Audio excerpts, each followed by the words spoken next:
வணக்கம். ஹைதராபாத்தில் நடத்தப்பட்ட தாக்குதல் சம்பவத்தில் பலி எண்ணிக்கை 17ஆக உயர்ந்துள்ளது. அப்சல் குரு தூக்கிலிடப்பட்டதற்கு தீவிரவாதிகள் பழி தீர்த்துக் கொண்டதாக பாரதிய ஜனதா புகார் தெரிவித்துள்ளது. குண்டுவெடிப்பை கண்டித்து முழு அடைப்புக்கு அழைப்பு விடுக்கப்பட்டிருந்ததும் ஹைதராபாத்தில் பாதிப்பு ஏதும் இல்லை. இதுகுறித்த விவரங்களுடன் சம்பவ இடத்திலிருந்து சன் செய்தியாளர் பாலவேல் தரும் தகவல்களை கேட்கலாம். ஹைதராபாத் தில்சுக் நகரில் கோனார்க் மற்றும் வெங்கடாத்ரி திரையரங்குகளில் நேற்று மாலை நிகழ்ந்த அடுத்தடுத்த குண்டுவெடிப்பு சம்பவங்களில் உயிரிழந்தவர்களினுடைய எண்ணிக்கை 17ஆக உயர்ந்துள்ளது. அதாவது இன்று காலை வரையில் சுமார் 15 பேர் உயிரிழந்ததாக தகவல் வெளிவந்த நிலையில் தற்பொழுது 17 பேர் உயிரிழந்ததாக தகவல் வெளியாகியுள்ளது. தொடர்ந்து இப்போது நாம் இருக்கும் இடம் இந்த முதல் குண்டுவெடிப்பு சம்பவம் நிகழ்ந்த கோனார்க் திரையரங்க வளாகம். அதாவது இந்த குண்டுவெடிப்பு சம்பவம் நிகழ்ந்த இடத்தில் இங்கிருந்து கிட்டத்தட்ட 100 மீட்டர் தூரத்திலேயே அடுத்த திரையரங்கான வெங்கடாத்ரி திரையரங்கம் உள்ளது. இந்த தில்சுக் நகர் இந்த ஹைதராபாத் நகரிலே மிக முக்கிய நகராக இடமாக கருதப்படுகிறது. அதாவது இந்த தில்சுக் நகரினுடைய பேருந்து நிலையம் இந்த கோனார்க் திரையரங்கம் எதிரிலேயே இருப்பதால் மக்கள் மிக அதிகமாக கூடுகிற இடமாக இந்த இடம் கருதப்படுகிறது. தொடர்ந்து இந்த இடத்திலே நேற்று மாலை அதிக கூட்டம் இருந்தது. இந்த கூட்ட நெரிசலை பயன்படுத்தி தீவிரவாதிகள் இந்த குண்டுவெடிப்பு சம்பவத்தில் ஈடுபட்டிருப்பதாக கூறப்படுகிறது. இந்த குண்டுவெடிப்பு சம்பவத்திற்கு இந்திய முஜாஹிதீன் அமைப்புதான் காரணமாக இருக்கக்கூடும் என்றும் அதனுடைய அந்த அமைப்பினுடைய தீவிரவாதி மன்சார் தான் இந்த குண்டுவெடிப்பு சம்பவத்தை நிகழ்த்தி இருப்பதாகவும் தேசிய புலனாய்வுத்துறை உறுதி செய்துள்ளது. இந்த பகுதியில் இருக்கிற அதாவது தில்சுக் நகரில் இருக்கிற கண்காணிப்பு கேமராக்கள் கிட்டத்தட்ட பல காலமாக அதாவது இந்த பகுதியிலே மெட்ரோ ரயில் திட்டங்கள் நடைபெற்றுக் கொண்டிருப்பதால் இந்த பகுதியில் இருக்கிற கண்காணிப்பு கேமராக்கள் சில நாட்களாகவே செயலிழந்து விட்டது என்று கூறப்படுகிறது. இந்த கண்காணிப்பு கேமராக்கள் செயலிழந்த காரணத்தினால் இங்கு நேற்று அதாவது இந்த குண்டுவெடிப்பு சம்பவத்தினுடைய தீவிரவாதிகளை பிடிப்பதற்கு தற்பொழுது காலதாமதம் ஏற்படுகிறது. ஏற்கனவே மத்திய உள்துறை அமைச்சகத்திலிருந்து இதுபோன்ற தீவிரவாதிகளுடைய தாக்குதல் நடைபெறுவதாக ஒரு அச்சுறுத்தல் விடுக்கப்பட்டிருப்பதாகவும் அந்த எச்சரிக்கை ஏற்கனவே விடுக்கப்பட்டும் மாநில அரசுகள் எந்தவிதமான முன்னெச்சரிக்கை நடவடிக்கைகளையும் எடுக்கவில்லை. புலனாய்வுத்துறையும் உளவுத்துறையும் எந்தவிதமான முன்னெச்சரிக்கை நடவடிக்கையும் எடுக்கவில்லை என்று உள்துறை அமைச்சர் சுஷில்குமார் ஷிண்டே குற்றம் சாட்டியுள்ளார். தொடர்ந்து இந்த பகுதியில் அதாவது குண்டுவெடிப்பு நடந்த இந்த கொனார்க் திரையரங்கம் மற்றும் வெங்கடாத்ரி திரையரங்கத்தின் அருகிலேயே ஏராளமான மக்கள் குவிந்திருக்கின்றனர். இன்று பாரதிய ஜனதா இன்று மாநிலம் முழுவதும் ஒரு முழு அடைப்புக்கு அழைப்பு விடுத்திருந்த நிலையில் இங்கு அதாவது குண்டுவெடிப்பு சம்பவம் நிகழ்ந்த இடத்தில் ஏராளமான பாரதிய ஜனதாவினர் இந்த குண்டுவெடிப்பு சம்பவம் நிகழ்ந்த இடத்திற்கு வந்து அதாவது கோஷங்களை எழுப்பியும் அவர்களுடைய எதிர்ப்புகளை இந்த குண்டுவெடிப்பு சம்பவத்திற்கு அவர்களுடைய எதிர்ப்புகளை தெரிவித்தும் இந்த திரையரங்க வாயிலில் வந்து அவர்களுடைய அதாவது இந்த குண்டுவெடிப்பில் உயிரிழந்தவர்களுக்கு அஞ்சலி செலுத்தும் வகையில் அந்த மாலையை அந்த இடத்திலே வைத்துவிட்டு அடுத்ததாக மற்றொரு குண்டுவெடிப்பு சம்பவம் நிகழ்ந்த வெங்கடாத்ரி திரையரங்க பகுதிக்கு சென்றிருக்கின்றனர். தொடர்ந்து இந்த குண்டுவெடிப்பு சம்பவம் நிகழ்ந்த இடங்களில் தேசிய புலனாய்வு துறையினரும் மாநில போலீசாரும் தடய அறிவியல் துறையினரும் தொடர்ந்து சோதனை மேற்கொண்டுள்ளனர். ஏற்கனவே இந்த குண்டுவெடிப்பு சம்பவங்கள் நிகழ்ந்த இடத்திலிருந்து நைட்ரேட் உள்ளிட்ட அதாவது அமோனியம் நைட்ரேட் பால் பேரிங் உள்ளிட்ட குண்டுவெடிப்புக்கு தேவையான பொருட்கள் கைப்பற்றப்பட்டுள்ள நிலையில் தொடர்ந்து இப்பொழுது தடய அறிவியல் துறையினரும் போலீசாரும் தேசிய புலனாய்வு துறையினரும் இங்கிருந்து சில தடயங்களை சேகரித்துக் கொண்டிருக்கின்றனர். புகைப்படங்களை எடுத்துக் கொண்டிருக்கின்றனர். அது மட்டுமல்லாது உடல் சிதறி உயிரிழந்தவர்களுடைய ரத்த மாதிரிகளையும் அவர்கள் சேகரித்துக் கொண்டிருக்கின்றனர். இந்த குண்டுவெடிப்பு சம்பவங்களுக்கு தொடர்புடையதாக கூறப்படுகிற மன்சார் என்கிற தீவிரவாதி சில நாட்களாகவே இந்த தில்சுக் நகர் பகுதியிலேயே மித்தேஷ் என்கிற பெயரில் சில விடுதிகள் தங்கியிருந்ததாகவும் அந்த விடுதிகள் தங்கியிருந்து இந்த தீவிரவாத சம்பவத்தை அரங்கேற்றி இருப்பதாகவும் தேசிய புலனாய்வுத்துறை தகவல் வெளியிட்டுள்ளது. அது மட்டுமல்லாமல் இந்த இந்தியன் முஜாஹிதீன் அமைப்பினுடைய தலைவர் யாசின் பத்கால் அவருடன் இந்த மன்சார் ஏற்கனவே ஜனவரி 18ஆம் தேதி சந்தித்து பேச்சுவார்த்தை நடத்தியிருக்கிறார். அந்த பேச்சுவார்த்தைக்கு பிறகே இந்த குண்டுவெடிப்பு சம்பவம் அரங்கேற்றப்பட்டிருக்கிறது என்பதும் தற்பொழுது விசாரணையில் தெரிய வந்துள்ளது. தொடர்ந்து இந்த தகவல் கிடைத்த பிறகு சிறையில் இருக்கிற இந்திய முஜாஹிதீன் தீவிரவாதிகளிடமும் போலீசார் தீவிரமாக விசாரணை மேற்கொண்டு வருகின்றனர்.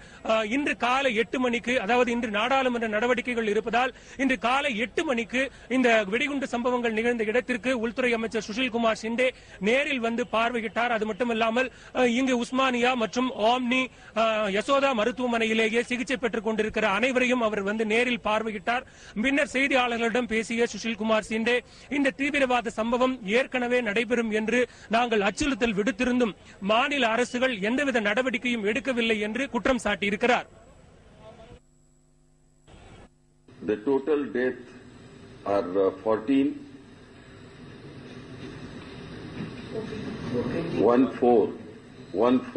14.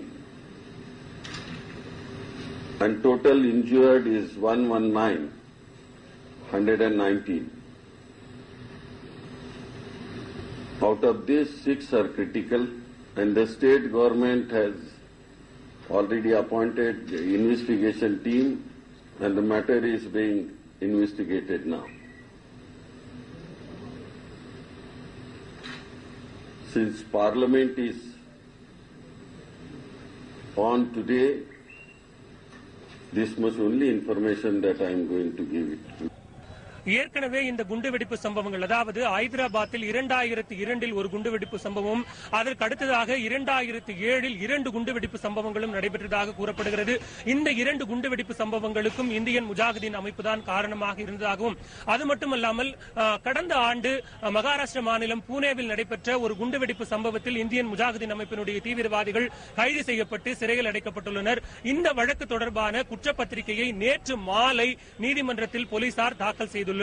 இந்த குற்றப்பத்திரிகை தாக்கல் செய்யப்பட்ட ஒரு சில நிமிடங்களுக்குள்ளாகவே, அதாவது டைம் பாம் எனப்படும் குறிப்பிட்ட நேரத்திற்குள்ளாக வெடிக்கப்படும் இந்த குண்டுகளை கரெக்டாக, அதாவது முதல் குண்டு கொனார்க் திரையரங்கத்தில் 7:1 வெடிக்கப்பட்டது. அதற்கு அடுத்ததாக சில நிமிடங்களுக்குள்ளாகவே 100 மீட்டர் இடைவெளியில் இருக்கிற வெங்கடாத்திரி திரையரங்கில் அடுத்த குண்டு வெடித்தது. இந்த 2 குண்டுவெடிப்பு சம்பவங்களும் கிட்டத்தட்ட சைக்கிள் மற்றும் டிஃபன் பாக்ஸ் குண்டுவெடிப்புகளாக இருந்தது. ஏற்கனவே இதற்கு முன்னதாக ஹைதராபாத்தில் நடைபெற்ற 7 குண்டுவெடிப்பு சம்பவங்களும் இதே மாதிரியான முறையில் சைக்கிள் மற்றும் டிஃபன் பாக்ஸ் குண்டுவெடிப்புகளாக குண்டுகள் வெடித்ததால் இந்த குண்டுவெடிப்பையும் இந்தியன் முஜாஹிதீன் அமைப்பு தான் செய்திருக்கும் என்று தேசிய புலனாய்வு துறையினர் உறுதி செய்துள்ளனர். அது மட்டுமல்லாது இங்கிருந்து கண்டெடுக்கப்பட்டிருக்கிற பொருட்களை வைத்து இது குறிப்பாக இது வந்து டைம் பாம் என்கிற அந்த நேரத்திற்கு வெடிக்க செய்யப்பட்ட ஒன்று என்று தேசிய புலனாய்வு துறையினர் தொடர்ந்து விசாரணையில் ஈடுபட்டுள்ளனர். தற்பொழுது இந்த குண்டுவெடிப்பு பகுதிகளை பார்வையிடுவதற்காக ஏராளமான பொதுமக்கள் இந்த பகுதியிலேயே திரண்டிருந்தனர். காலை முதல் இந்த பகுதியிலேயே அவர்கள் திரண்டிருப்பதால் இங்கு போலீசார் ஏராளமான போலீசார் குவிக்கப்பட்டுள்ளனர். தொடர்ந்து இந்த பகுதியில் இருந்து மக்களை விரட்டுவதற்காக அவர்கள் தடியடியும் நடத்தினர். அந்த மக்களை விரட்ட முன்னெச்சரிக்கை நடவடிக்கை எடுப்பதற்காக மத்திய ரிசர்வ் படை போலீசாரும் தண்ணீர் பீச்சி அடிக்கும் வாகனங்களும் தயார் நிலையில் வைக்கப்பட்டுள்ளன. அதாவது இங்கு கூட்ட நெரிசலை கட்டுப்படுத்த முடியாமல் போலீசார் தொடர்ந்து திணறி வருகின்றனர். இந்த இடத்திலிருந்து, அதாவது குண்டுவெடிப்பு சம்பவம் நிகழ்ந்த இடத்திலும் ஹைதராபாத் மாநிலம் பாஜக அழைப்பு விடுத்திருந்த எந்த ஒரு, அதாவது முழு அடைப்புக்கு எந்த ஒரு பாதிப்பும் இல்லை. தொடர்ந்து இயல்பு வாழ்க்கை சாதாரணமாகவே நடைபெற்றுக் கொண்டிருக்கிறது. இந்த குண்டுவெடிப்பு நிகழ்ந்த இடங்களை பார்வையிடுவதற்காக மட்டுமே மக்கள் குழுமியிருப்பதால் தொடர்ந்து இந்த இடம் பதற்றமாகவே காணப்படுகிறது. பாரதிய ஜனதா மட்டுமல்லாமல் பல்வேறு அமைப்புகளும் தங்களது, அதாவது ஹைதராபாத் மாநிலத்தைச் சேர்ந்த மாநிலத்தைச் சேர்ந்த பல்வேறு அமைப்புகள் அவர்களுடைய எதிர்ப்புகளை, வெடிகுண்டு சம்பவத்திற்கு தங்கள் கண்டனத்தை பதிவு செய்வதற்காக பல்வேறு குழுக்களாக இந்த இடத்தை நோக்கி வந்து கொண்டிருப்பதால் தொடர்ந்து இந்த இடம் பெரும் மக்கள் வெள்ளமாக காட்சியளித்துக் கொண்டிருக்கிறது. தொடர்ந்து இந்த இடத்திலிருந்து மக்களை வெளியேற்றுகிற வேலையை போலீசார் செய்து வருகின்றனர். அது மட்டுமல்லாமல் மருத்துவமனையிலேயே சிகிச்சை பெற்று வருகிற 100க்கும் மேற்பட்டோர் உஸ்மானியா, யசோதா, ஆம்னி மருத்துவமனையில் சிகிச்சை பெற்று வருகின்றனர். அவர்களில் பலரும் உடல்நிலை மோசமான நிலையில் இருக்கின்றனர். அவர்களில் சிலர் உடனடியாக உயிரிழக்கக்கூடும் என்று தெரிந்ததால் ஆந்திர மாநில முன்னாள் முதலமைச்சர் சந்திரபாபு நாயுடு மருத்துவமனைகளுக்கு சென்று அவர்களை நேரில் சந்தித்து ஆறுதல் கூறியிருக்கிறார்.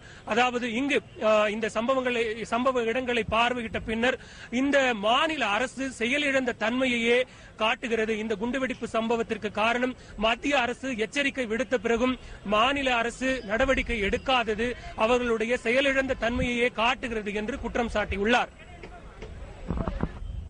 They selected very, very critical place to blast it. So we totally condemn, and also here Government of India has sent a message to Government of Andhra Pradesh asking them to be alert. This type of incidents may occur.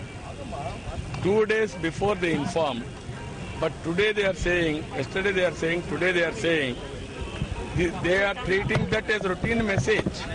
It is very irresponsible behavior of the government. They cannot take anything routine message. So because of failure, it has happened. They should have taken more precautions. இந்த குண்டுவெடிப்பு சம்பவங்கள் நிகழ்ந்த இடத்திற்கு ஏராளமான போலீசார் குவிக்கப்பட்டிருக்கிற அதே வேளையில் ஏற்கனவே இந்த மாதிரி ஒரு முன்னெச்சரிக்கை விடுக்கப்பட்டும் நடவடிக்கை எடுக்காததால் அதாவது சர்வதேச விமான நிலையங்கள், ரயில் நிலையங்கள், பேருந்து நிலையங்கள் மற்றும் மக்கள் அதிகமாக கூடுகிற இடங்களில் ஏராளமான போலீசார் பலத்த பாதுகாப்பு பணியில் ஈடுபட்டுள்ளனர். தொடர்ந்து இந்த பகுதியிலேயும் பலத்த போலீஸ் பாதுகாப்பு போடப்பட்டுள்ளது. இங்கு இருக்கிற வணிக நிறுவனங்கள் முழுவதும் அடைக்கப்பட்டுள்ளன. இன்று ஒரு நாள் ஹைதராபாத்தில் பள்ளி கல்லூரிகளுக்கு விடுமுறை அளிக்கப்பட்டுள்ளது. தொடர்ந்து இந்த பகுதியில் பதட்டமான ஒரு சூழல் நிலவி வருவதால் போலீசார் குவிக்கப்பட்டுள்ளனர். ஏற்கனவே இந்த இடத்தில் அதாவது குண்டுவெடிப்பு சம்பவம் நிகழ்ந்த இடத்தில் போலீசார் சோதனை நடத்தியிருந்தாலும் தற்பொழுது தொடர்ந்து அதாவது தேசிய புலனாய்வு துறையிலேயே பல்வேறு குழுக்களாக பிரிந்து தடய அறிவியல் துறையினர் மற்றும் அந்த தடயங்களை சேகரிக்க துறையினர் பல்வேறு குழுக்களாக பிரிந்து அவருடைய தடயங்களை சேகரித்து வருகின்றனர். ரத்த மாதிரிகள், புகைப்படங்கள், வீடியோ காட்சிகள், அங்கு வாகனங்கள் முழுவதுமாக சேதமடைந்திருக்கின்றன. அது மட்டுமல்லாமல் உடல் சிதறி உயிரிழந்ததால் அவருடைய பாகங்கள் சிதறி இருக்கிற இடங்களிலிருந்து ரத்த மாதிரிகள் போன்றவற்றையும் அவர்கள் சேகரித்து வருகின்றனர். இந்த போராட்டத்தை முன்னிட்டு அதாவது பாரதிய ஜனதா அழைப்பு விடுத்துள்ள முழு அடைப்பு போராட்டத்தை முன்னிட்டு இங்கு ஏராளமான பாஜக தொண்டர்கள் குவிந்து இந்த வெடிகுண்டு சம்பவத்திற்கு கண்டனம் தெரிவித்து வருகின்றனர். சன் செய்திகளுக்காக ஹைதராபாத் தில்சுக் நகரிலிருந்து ஒலிப்பதிவாளர் ராஜுவுடன் பாலவேல்.